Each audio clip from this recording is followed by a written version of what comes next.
Are Tesla Cybertrucks headed to the battlefield? That is the title of this video, and let's discuss it. Because if you're following the news, it doesn't really matter what platform you're following. It is getting popular, being spread around a lot. The pictures and video of a Russian Chechnya region leader named Ramzan Kadyrov. He has apparently taken possession of a Cybertruck that he claims was gifted to him by Elon Musk. What is interesting about this Cybertruck that he is showing off is the machine gun mounted in the bed. And, well, also the claim that, he's claiming, Musk gave him the Cybertruck.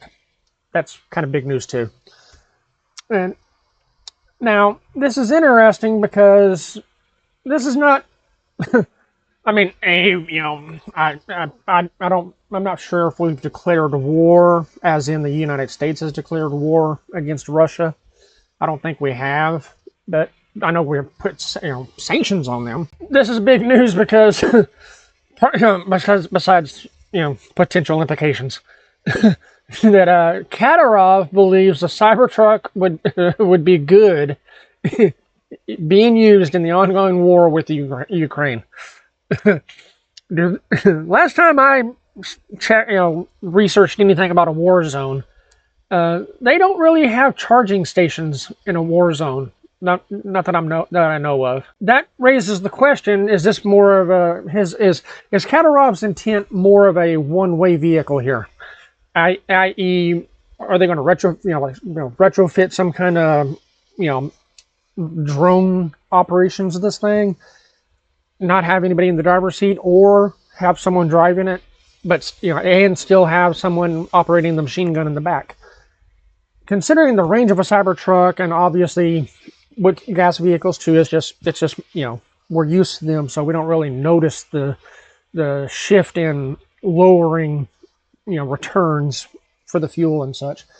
But it seems more prominent with electric vehicles that when you put them under pressure, their range goes down much quicker, and it's in your face. With gas vehicles, that additional challenge, burning fuel, whatever, is usually not as evident because most cars have a gas gauge. I mean, and most people are used to looking at that instead of looking at the how many miles are left on the tank.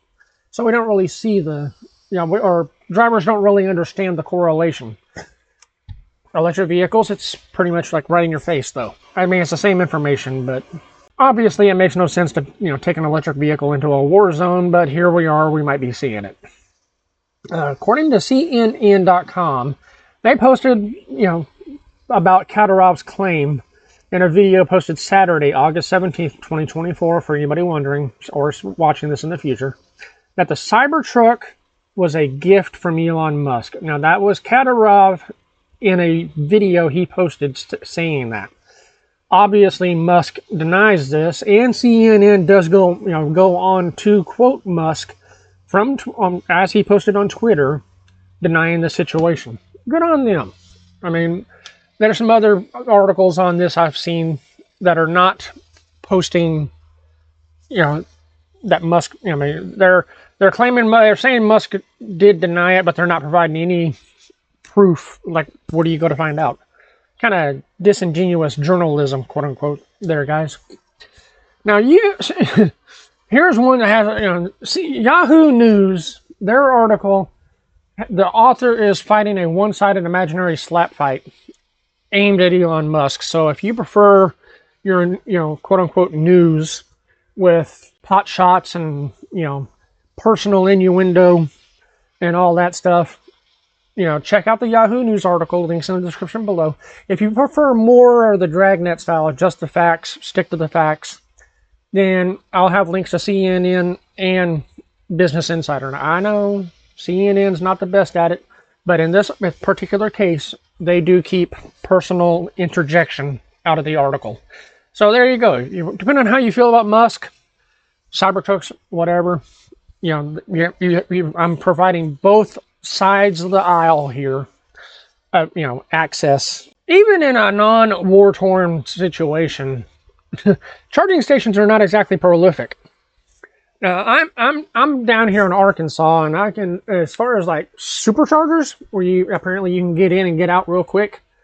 There's only one that I can think of, within probably 30 miles of me. I'm sure there are others. Like there is an airport here nearby within that 30 miles, so I'm guessing they might have superchargers. I don't drive an electric vehicle. I also don't go to the airport, so I don't know. That's ignorance on my part. If EVs is a popular topic, I'll, for y'all watching my content here on YouTube, then I'll certainly make the effort to, research that more. But as far as I know, superchargers are not that common. I've seen non-superchargers, I think. I'm not sure, at some car dealerships. Not all, some. And they're not accessible if the dealership's not open. So if you're doing a road trip, and you're trying to charge at night, you're kind of SOL. So are those really accessible? Now add in the fact that it's already hard enough to get fuel for a regular vehicle in a war-torn situation, but now this guy in Chechnya is going to try to start using electric vehicles? I mean, seriously?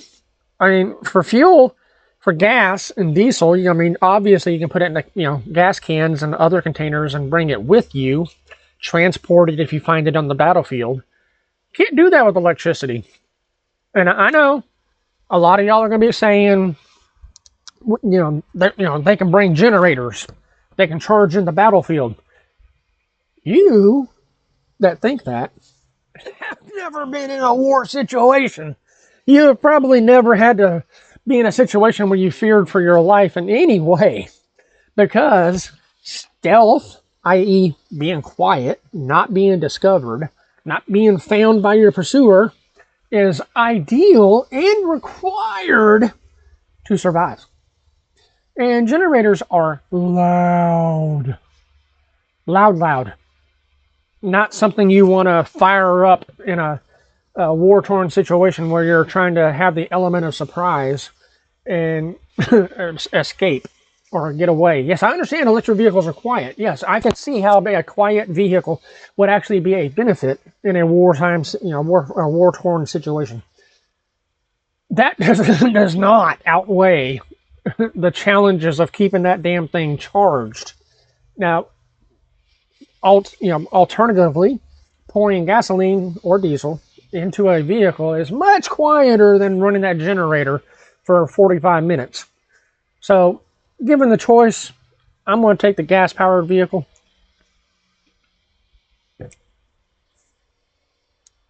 Now, ultimately, using an EV in a wartime situation can really only be beneficial to the enemy unless you're talking turning these things into drones of some sort. Why would you turn a Cybertruck into a drone when they're like $80,000 to $100,000, depending on what package models and fees and whatever per vehicle?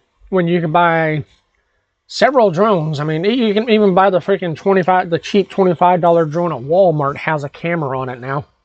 Not great, but you can blow it up.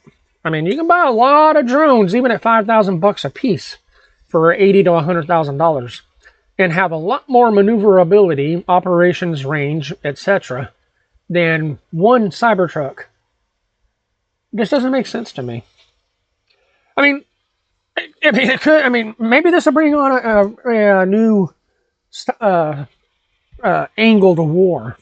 If everybody's electric vehicle in a war situation, runs out of juice at the same time. Maybe they'll offer a reprieve for the soldiers while they wait half an hour, 45 minutes for the machine, for their vehicle to charge, or longer.